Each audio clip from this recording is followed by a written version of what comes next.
Let and let's இது ரெண்டுக்கும் என்ன டிஃப்ரெண்ட் இருக்கு? லெட் அப்படிங்கிறது ஒரு வேலை செய்யறதுக்கு அலோ பண்றது. For example, let me go, என்ன போக விடு. லெட்ஸ் அப்படிங்கிறது ஒரு வேலை நம்ம ஸ்டார்ட் பண்ணலாம் அப்படின்னு சொல்றது. For example, let start the class, வாங்க கிளாஸ் தொடங்கலாம்.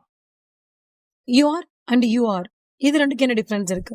ஸோ யூ ஆர் அப்படிங்கிறது உங்களுடைய, உங்களுக்கு சொந்தமானது அப்படின்னு சொல்லும் போது. For example, this is your book, இது உங்களுடைய புத்தகம். யூ ஆர் அப்படிங்கிறது யூ ஆரோட ஷார்ட் ஃபார்ம், அதாவது நீங்க என்னவா இருக்கிறீங்க அப்படின்னு சொல்றது. For example, you are a teacher, நீங்க ஒரு ஆசிரியரா இருக்கீங்க. தென் அண்ட் தேன் இது ரெண்டுக்கு என்ன டிஃபரன்ஸ் இருக்கு? தென் அப்படிங்கிறது அப்புறமா. For example, finish your work then go, அதாவது வேலையை முடிச்சதுக்கு அப்புறமா நீ போ அப்படின்னு அர்த்தம். தேன் அப்படிங்கிறது அதை விட, அதாவது comparison word. Example, she is taller than me, அவ என்னை விட உயரமா இருக்கா. Next word alone and lonely.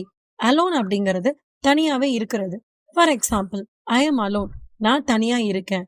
But lonely அப்படிங்கிறது எல்லாருமே இருந்தும் நம்ம தனிமையா இருக்க மாதிரி ஃபீல் பண்ணுவோம் இல்லையா, அதுதான் lonely. For example, she feels lonely, அதாவது அவ தனிமையா இருக்க மாதிரி ஃபீல் பண்றா. ஸோ இதே மாதிரியான டிப்ஸ் எல்லாம் நீங்க தெரிஞ்சுக்கணும் அப்படின்னா மறக்காம நம்ம பேஜை ஃபாலோ பண்ணுங்க. தேங்க்யூ.